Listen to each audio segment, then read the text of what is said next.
Dear students, गणतंत्र दिवस की आप सभी को हार्दिक शुभकामना। जैसा कि आज झंडोत्तोलन का दिन है, तो आज का प्रश्न एक झंडा से ही रिलेटेड है। जो त्रिकोणमिति का प्रश्न होगा, ट्रिगोनोमेट्री का, तो चलिए उसको सॉल्व करते हैं।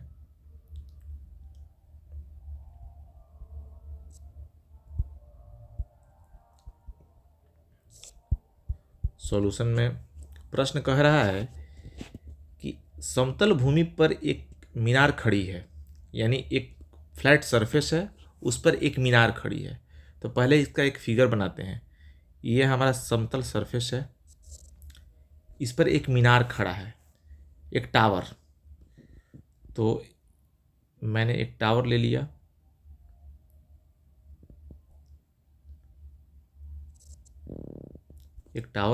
ये टावर खड़ा है और इस टावर पे एक झंडा लगा हुआ है, फहर रहा है। तो मैंने एक नेशनल फ्लैग इस पर फहरा दिया और कह रहा है कि 12 मीटर ऊंची एक इमारत है, एक बिल्डिंग है। इमारत के शीर्ष से मीनार के शीर्ष का उन्नयन कोण जो है वो एंगल ऑफ एलिवेशन 30 डिग्री है। तो जो 12 मीटर ऊंची एक इमारत है वो कहाँ है, तो उसके लिए आगे हम लोग पढ़ के देखते हैं। यदि मीनार और इमारत के बीच की दूरी 20 मीटर है, यानी ये जो हुआ मीनार हो गई और इमारत जो है यानी बिल्डिंग वो यहाँ है, तो उसकी दूरी जो है दोनों के बीच में जो है एक बिल्डिंग है, इसके बीच की जो दूरी है 20 मीटर दी हुई है। यानी ये डिस्टेंस जो है एक ए हो गया और एक ये बी हो गया। 2 पॉइंट इसके बीच का जो डिस्टेंस दिया हुआ है 20 मीटर दिया हुआ है। और जो इमारत है उसका जो हाइट है, यानी ये जो डिस्टेंस है, इसको हम इस साइड से दिखा रहे हैं, ये 12 मीटर है। और एंगल ऑफ एलिवेशन यानी मीनार के इससे ये जो है, यदि हम झंडा का ले रहे हैं तो ये 30 डिग्री है, ये जो है 30 डिग्री है। तो क्वेश्चन कह रहा है कि मीनार की ऊंचाई ज्ञात कीजिए। यानी ये जो मीनार खड़ी है, यानी टावर जो खड़ा है, इसका हाइट निकालना है।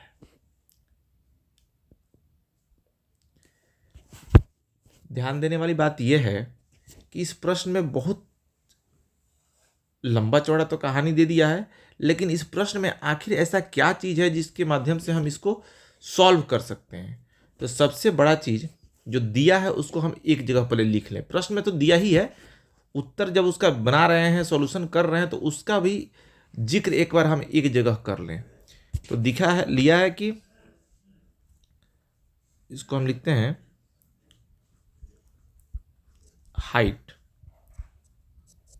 Height of building. क्या दिया हुआ है, 12 मीटर। ये दिया हुआ है 12 मीटर हाइट ऑफ बिल्डिंग दिया हुआ है। उसके बाद क्या हुआ है, हॉरिजेंटल डिस्टेंस, यानी ये क्षैतिज जो है, ये जो है दूरी दिया हुआ है दोनों के बीच का। तो लिख देंगे इसको डिस्टेंस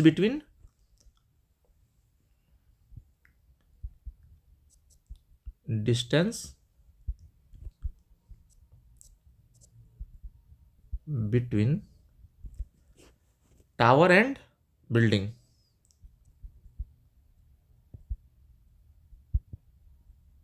टावर एंड बिल्डिंग जो है दिया हुआ है 20 मीटर।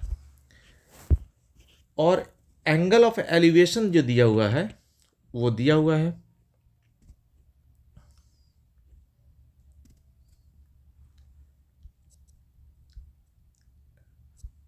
एंगल ऑफ एलिवेशन जो है ये भी दिया हुआ है, 30 डिग्री दिया हुआ है।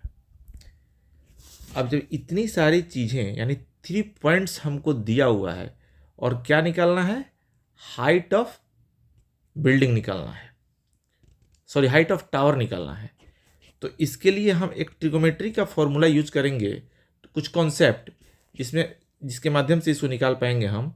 ये जो 30 डिग्री है इसको हम मान लें कि 30 डिग्री क्या दिया हुआ है, ये जो हाइट निकालना है ये परपेंडिकुलर हो गया, और जो बेस जो दिया हुआ है आपका ये 20 डिग्री है। तो हाइट और बेस का जो कॉम्बिनेशन होता है, हाइट और बेस का जो कॉम्बिनेशन होता है उसमें देखा जाए वो दो ही चीज़ होता है। हाइट को देखा जाए तो परपेंडिकुलर बोलते हैं हम लोग, और बेस को बी बोलते हैं। तो ये दोनों जो होता है वो tan थीटा का कॉम्बिनेशन होता है।